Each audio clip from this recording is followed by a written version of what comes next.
तर मराठा आरक्षणासाठी धर्मवीर संभाजीराजे शौर्य प्रतिष्ठानच्या प्रदेशाध्यक्ष राजश्री उमरे यांच्या उपोषणाचा आज 8वा दिवस आहे।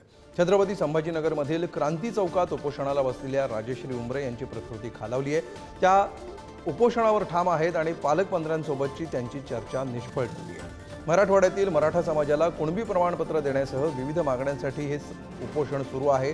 संदीपान भुमरे यांनी देखील त्यांच्याशी चर्चा केली, पण त्यांनी उपोषण मागे घ्यायला नकार दिला।